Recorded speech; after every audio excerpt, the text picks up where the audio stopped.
Hello ladies and gentlemen, and welcome to the very first episode on the new FullStack server. So we have reset the previous server to 1.13, so we now have all the new cool water features.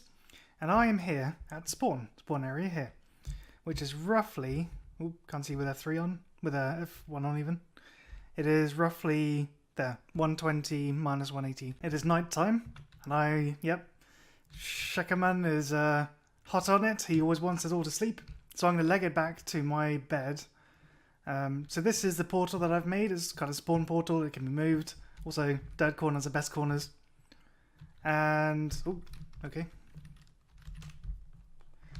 And I've built this little spawn house in bed. So this is in a tiger biome, I think. Let me just double check. Yeah, tiger biome.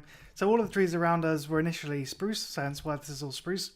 And this is the stripped bark texture, and I really like it.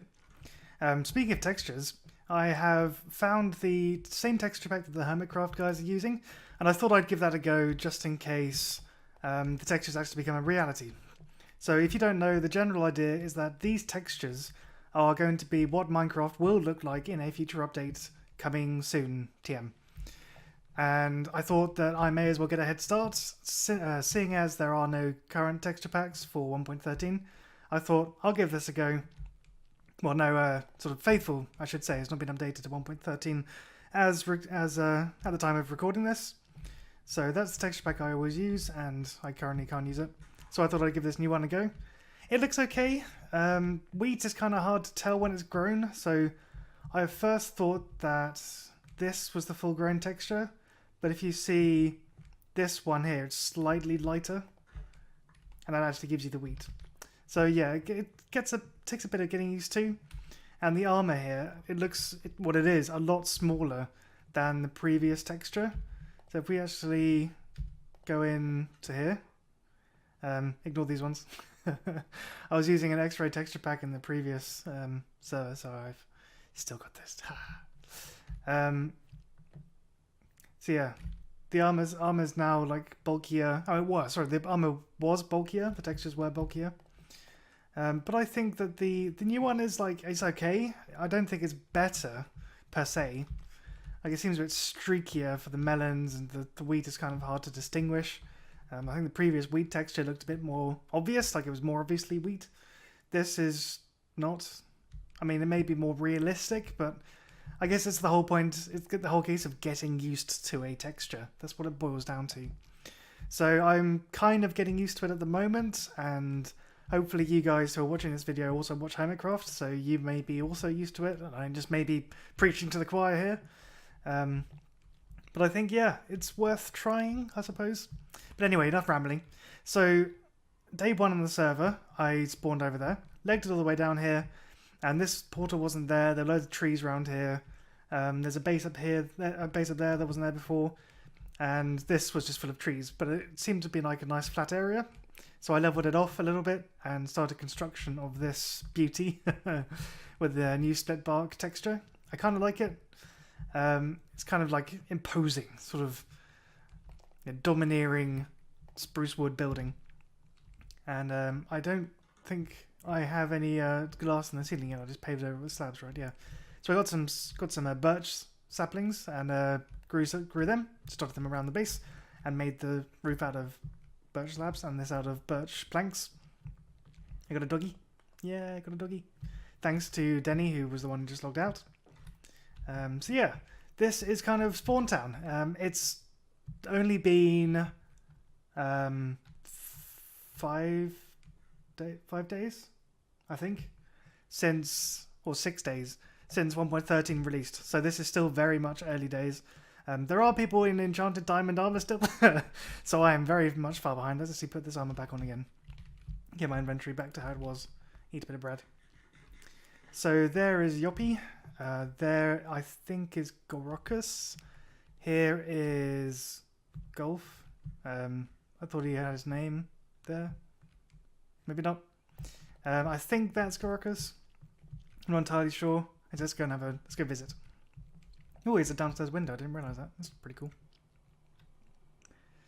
But yeah, this is a kind of a large biome as well, surrounded, at least on 3 of the sides, by an enormous ocean, which I've traversed once to get oak saplings, and then swiftly came back again. Yeah, there we go. There's the kelp. There's a birch palm tree, birch willow tree. Interesting. Who is this? Oh, it's Rain. Oh, it's not Grocus. It's Rain. Oh, okay. Again, I guess I don't know where Grocus is. Probably over there, or there's a village nearby as well, so people may have settled over there. Let's sneak around Rain's house. Oh wow, it's really pretty. Like, nice design there. Good entrance for his bedroom. Let's peek through his items. Got some fish, got some kelp. That's one of the new items. I have no idea what kelp is used for. I've just finished watching Azuma's video, and I heard you could smelt it, and it makes fuel. So I guess it's useful. And this looks kind of like it's someone's kelp farm. So, excuse me while I pinch a little bit. I'm pretty sure it grows, right? So I'm hopefully not like stealing someone's stuff. And also one feature in 1.13 is that items dropped in water, they float to the surface, which is really good if you accidentally drown. As I have done in the past. I've not yet drowned on this server, but speaking of deaths, since the clip that we recorded with all of us, I went into the nether to try and get some glowstone to make to make a block of glowstone to put on my farm, so that it's not just a water source in the middle, and also to put around the corners of the portal, nether portal. So I wanted to put some glowstone here to stop the stuff from walking in, stuff from dropping in the water, and for me walking in the water. Although actually the items will float to the surface, so maybe it's not too much of an issue anymore. But anyway, I was trying to knock back ghast blasts, and I actually did get return to sender. Where is it? The end? No. Is it not? Oh, yeah, nether. Yeah. Return to sender. So I got that on like the first ghast I ever killed, but then 2 ghasts spawned around me and like double teamed me and killed me twice. Like killed me once. I dropped diamond pick, all my obsidian, flint and steel, torches, food, everything I had on me, but I managed to get it back. And then I was stupid enough to try and kill the ghast again, and it blew me up, and I died and lost everything. So that happened. So yeah, this is my temporary base, or I guess my permanent base, but my spawn base. So the very, baby's first base. And then down here is my first wheat farm before I built that easily manageable one. And then down here is my mineshaft, which I just go strip mining. Or branch mining, whatever you prefer. I never know the difference. I call it strip mining, because you're just mining strips. But whatever. So yeah, been snacking on some melons. I kind of eventually want to get some pumpkin pies, but there are like 0 chickens around here. And I know that one of the members, Boo, went on a massive chicken hunt and found some, but I don't know where his base is.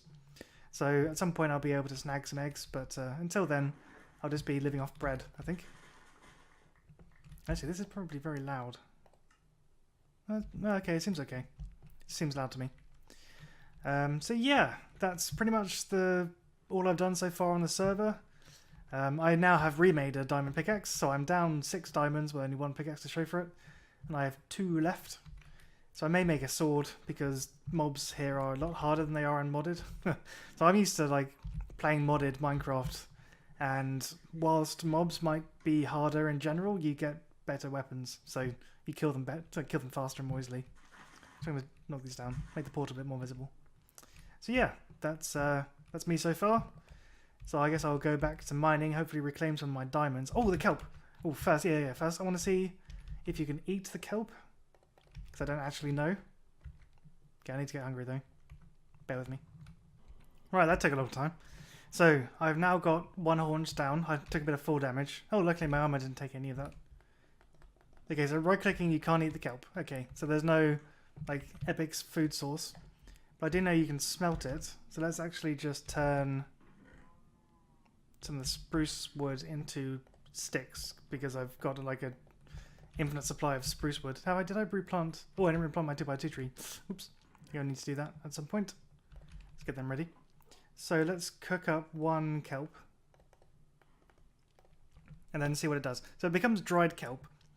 But I have not finished watching Azuma's video, so I don't know what it's used for.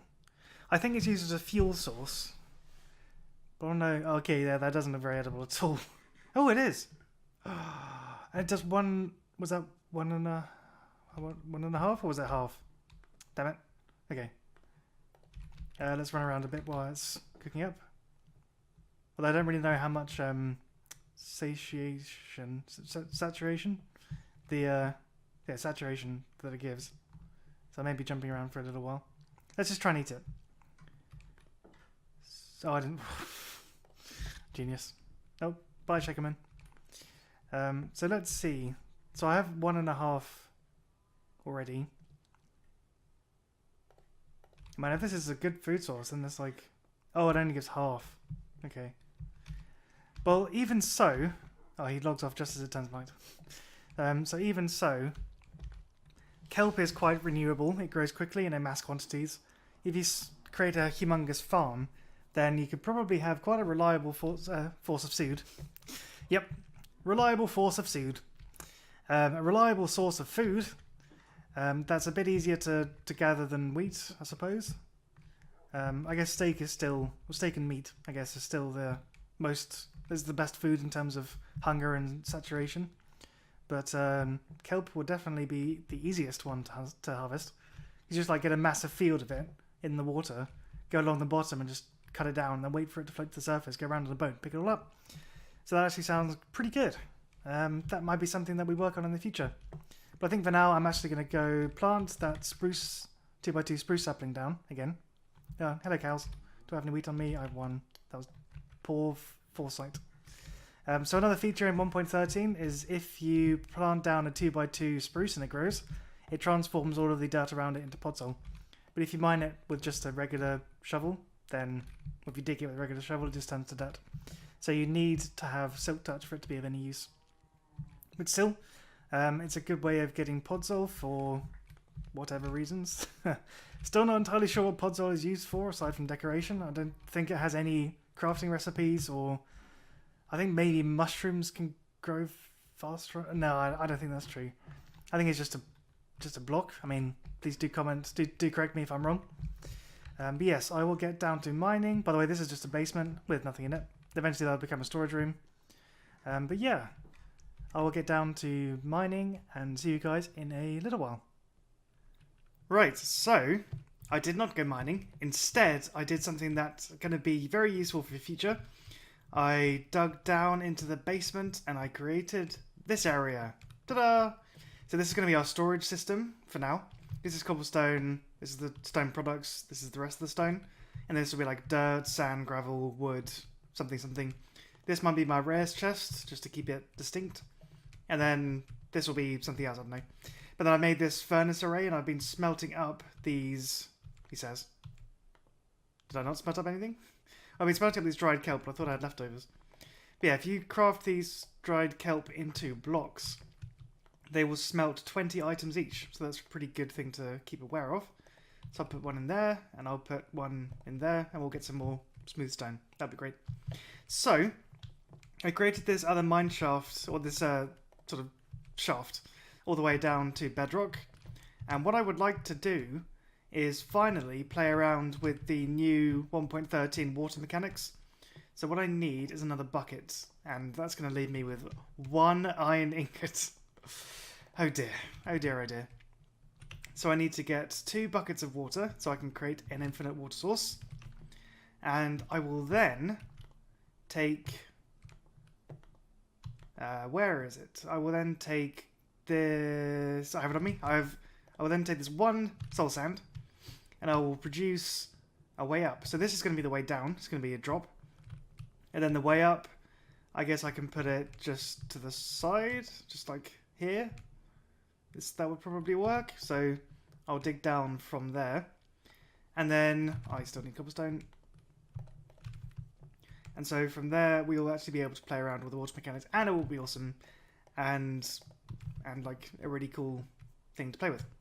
Well, yes, that made sense. So I'm going to dig down all the way back to bedrock, where my other shaft is. I think I should be okay doing this, because on the way down I didn't find any lava, so hopefully I just won't be massively unlucky. One thing I did mean to do is get some more glowstone. I have 1 block on me. Okay, I'm too scared to do this. I'm going to do the side-by-side one just in case there's like a pocket of lava I didn't meet on the way down. So I will continue to mine this all the way down, and then I will get the soul sand in place and put water all the way back up so that we can have an upstream and downstream. As I'm mining my way down, I have found iron. Success! We're not going to be so iron poor just yet. Oh, this is a very healthy vein as well. And now you can finally hear my game sounds. Yep. I started to record with OBS instead of Fraps, so bit of a learning curve. So yeah, sorry about that. But now I have game audio and we can hear the Minecraft sounds in all their glory. So we have made it back down to bedrock. And now comes a really difficult task of actually creating the water stream that goes back up again. So I'll create an infinite source here, and I think if I start the sources on this block, but then don't fill in this side, I should still be able to like sort of get to where I need to get to, if that makes sense. So let's just actually create the double source for now. So I want to do this. And that should be enough. So if I then put the... That's right, I understand that. Fine, that works. If I do that, break the torch, can I still access this to get infinite water? Let's find out. Oh. Okay, well that works. Oh, that did not work. Okay, this may be a bit trickier than I expected. So this is the way down. And I have a water source block just there to break my fall. But this way up, I will need to... Need to be careful where I dig here. I need to be able to get from here to there. Oops, can we go down? There we go. Maybe I'll put this one up actually. That might make a bit more sense. So smooth the soul sand to be there, so it's the same level as the way down. I'll just fill this back in with cobblestone. So then I need to... Yeah, that'll work. And then fill in the sources from here. But then how will I get the water sources back again? That is the question. I may need to momentarily move the infinite water source to somewhere more accessible. So if I put them here, then this should work. Let me just try this. Oops. And then if I put something here, I can do that. And then there, what happens? Okay, I go up. We're going to go down this part. Yes. Okay, it's a little slow, but I can do it. So if I then start going upwards, what's going to happen there? Yeah, it's got the corner downdraft. I need to get one source block. There, was it? Yep. Actually, if this is all source blocks, can I take one from here? No, I cannot. Oh, that sucks. Okay. That would have been cool if it had worked. So, right. I now have the joyous task of going all the way up here. Hello? What happened? I've messed up already. I've messed up already. So if I... Shouldn't this... what have I done? I'll figure it out. This is my life now. Don't get yourself trapped in a 1x1 square, because there is no escape. Oh, we're so close, we're so close! Can we get out? No! Oh, we need one more. One more. Can I not, like, go a bit lower, then go whoosh? Oh, still one more. One more. So it turns out if you go straight from the bottom, you can actually get propelled outwards. But yes, this marks the last block that we needed. Hooray! So now, if we go down our drop shaft, we still need to clean this bit up. But yeah, if we go in here, zoom, this takes us all the way from the bottom to the top with quite some energy. You know, I was able to jump up on that chest. So isn't that so cool? So now we have a down and an up. So we can access the nice juicy diamonds on level 10-ish very easily. Sweet. Okay, now if we go into our house, we come across the main sort of ground one, the ground floor kind of area with our temporary storage chests, which still will be moved. We head down here to go mining. We go, oh, dum-dum, and then instead of going all the way down the ladder, we can go, yes, zoom, all the way down. And then probably dig off, I don't know, in this direction to form our mine shafts. That'd be cool, right? Oh, hello. Okay, just a little pocket I went before. And then we're like, oh, okay, la la la la, done our mining. Inventory's full of rubbish. Oh, let's go back up. Whee! This is longer than I thought. That's what you said. There we go. And now we're back up into our storage room. So isn't that cool? So now we can just dump off... Oh, we've got loads of cobblestone. Let's just dump it off in here. Sweet. So that whole process is very dark. It's very... I mean, we're able to put torches on this side, but this side is still very dark. So I'm going to go around and start placing some of these glowstone blocks down. So one at the base to make it look a bit prettier, and then I need to go from the bottom actually. Probably with a load of cobblestone. We don't need it to be too pretty, and just go around filling in this side bit because we don't need that anymore. And then that'll be just the one little the up exit, I guess you can call it. So yeah, this should be... Oh, how are we going to deal with this actually? I probably need to get some signs and then fill this in and then break it. Nope, okay, that immediately becomes water. If I do that, then that will spill out. Will this spill out? Yes, it will. If I put a sign there, does it be... Ooh! Signs still block the water. Oh, sweet, I thought they became waterlogged. Oh, that's so handy. Okay. Well, that solves our problem. So yeah, now I just need to go up and fill the rest in with cobblestone somehow, without drowning. And our up shaft will be complete. Right, it's time for the final reveal. I worked a little bit on the base to make it a bit prettier. So we drop down, and we can then go out and mine in this direction. And this is kind of what the base looks like now. I haven't yet set on the ceiling, probably a bit more stone brick, maybe a few of the cracked stone brick thrown in for like decoration, for a bit of difference. And yeah. So I think that's pretty cool. So I think I will end the first episode there. I hope you guys have enjoyed. I wasn't able to fill in all of this because I was super paranoid about accidentally misclicking and filling in one of these source blocks, because they are really difficult to replace. So I'm going to leave that now. That's how our little upshaft thing will be like for the rest of time. But yes, I'm happy with the work that we've done today. I hope you guys enjoyed watching this episode. This has been The Squatch. I shall say thank you very much for watching, and see you in the next episode.